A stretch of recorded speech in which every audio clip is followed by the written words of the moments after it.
Telah terbongkar waktu, tempat, dan keadaan mustajab cepat terkabulnya doa menurut Al-Quran dan hadis. Sebelum lanjut nonton, tekan subscribe dan like. Semoga rezeki sahabat semua makin berkah dan berlimpah. Jika tengah berada di masjid, khususnya setelah menunaikan aktivitas ibadah, entah itu salatnya, ataupun i'tikafnya, atau bahkan kegiatan belajar mengajarnya, ta'lim wa ta'allum, selalu diupayakan untuk diisi dengan berdoa kepada Allah Subhanahu wa taala. Dengan pribadi Anda sesuai dengan kebutuhan masing-masing. Ini penting karena di antara aktivitas yang cepat mengabulkan doa, itu ada dua hal yang sangat penting. Pertama, ada yang terkait dengan waktu, kedua ada yang terkait dengan tempat. Ada waktu-waktu tertentu yang saat doa-doa dipanjatkan itu begitu cepat dijawab oleh Allah Subhanahu wa taala.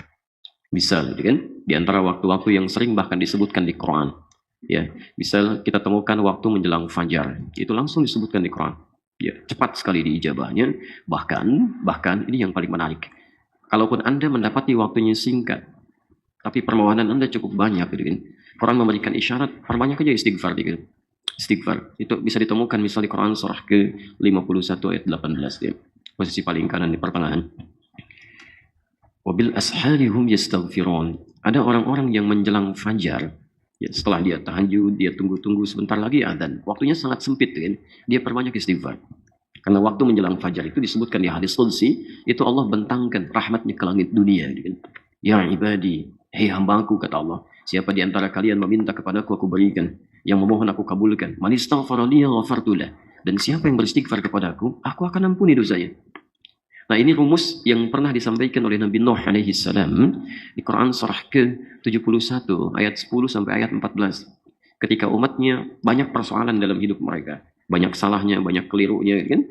Nabi Nuh kemudian memohonkan kepada Allah agar mereka sekiranya diberi kesempatan untuk beristighfar. Nah, sekarang perhatikan dahsyatnya istighfar dalam Quran surah Nuh ini, ayat 10 sampai ayat 14 itu.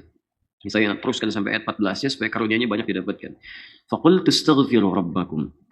Maka aku katakan, istaghfiru rabbakum, cepatlah beristighfar kepada Rabbmu, kepada Allah, evaluasi kesalahan dan dosa-dosa yang pernah kita lakukan. Lihat kalimatnya, yursilis samaa'a 'alaikum midrara. Kalau engkau sudah diampuni oleh Allah Subhanahu wa taala, maka rezeki mulai datang kepadamu.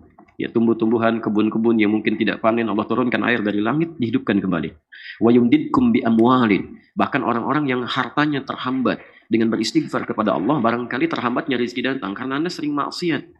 Maka gugurkan maksiat itu. Ketika maksiat digugurkan, sekatnya terbuka, rezeki pun bisa datang. Wabanina, demikian orang yang belum mendapatkan keturunan itu masya Allah, itu bahasa Quran, bukan bahasa kita. Makanya Ibnul Qayyim Al-Jauziyah pernah mengungkapkan kalimat, jika Anda berada dalam situasi waktu yang singkat namun memiliki permohonan yang cukup banyak, maka hadirkan istighfar, perbanyak, ya. Nah, teman-teman sekalian, setidaknya coba hadirkan suasana itu. Nabi juga begitu, perbanyak, ya, minimal sebelum tidur beliau istighfar 70 sampai 100 kali, kan? Nah, maka isilah dengan itu sayang, ya. Kemudian selain itu ada tempat-tempat terbaik untuk berdoa. Ada musalla, kan?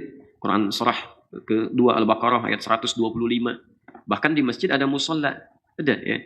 Di masjid ada musalla, karena umumnya kita memahami musalla itu satu tempat khusus, ya. Padahal musalla itu tempat sholat. Tempat sholat, ya. Kalau Anda perhatikan di masjid itu kan suka ada area yang untuk sholat, area untuk belajar, kan? Area untuk hal memberikan zakat dan sebagainya. Zaman Nabi SAW di Masjid An-Nabawi, itu Masjid An-Nabawi itu multifungsi tuh. Kalau Anda sekarang umrah misalnya, ya, misal di sini ada rawabah tengah-tengah ini arah ke pintu Baqi, ya, di sebelah kirinya. Kalau dalam posisi saya, di sebelah kirinya itu ada tempat menyimpan mushaf, arah pintu ke Baqi. Kemudian itu ada ruang, ya, yang terbentang. Itu dulunya disebut dengan Ahlus Suffah, tempat orang-orang untuk belajar dari Nabi SAW. Di situ ada Abu Hurairah, ada Sulaik Al-Ghatafani, ada sahabat-sahabat lain yang mulia. Di situ mereka belajar. Nah, area khusus yang digunakan untuk sholat, ya, yang terbentang, yang luas, itu disebut dengan musalla. Makanya sekitaran makam Ibrahim disebut dengan musalla. Wattakhidhu min maqami Ibrahim musalla. Ambil area sekitar Masjidil Haram, ya, di dekat dengan makam Ibrahim, untuk kita bisa menunaikan sholat sunnah di situ 2 rakaat. Nah, jelas ya teman-teman sekalian. Nah, itu setelah Anda menunaikan sholat, ada sunnah-sunnah, bisa berzikir, bisa berdoa. Doa itu bagian dari zikir, bermohon kepada Allah. Tempat cepat sekali, ya. Ada musalla, ada masjid, Quran surah ke-9 ayat ke-18, dan ada mihrab. Mihrab itu yang paling cepat mengabulkan doa. Nah, sekarang Anda berada di satu tempat, di satu waktu, dan satu keadaan. Nanti di hadis riwayat Ibnu Majah, nomor hadis 233, aktivitas menuntut ilmu itu termasuk yang cepat mengabulkan doa. Cepat sekali. Nah, Anda sekarang berada di 3 situasinya. Waktunya, tempatnya, plus keadaannya. Jadi kalau Anda tidak bermohon kepada Allah, itu ruginya luar biasa. Jadi biasakan ya, setelah kita melakukan aktivitas ibadah tertentu, mohonkan kebaikan kepada Allah Subhanahu wa taala.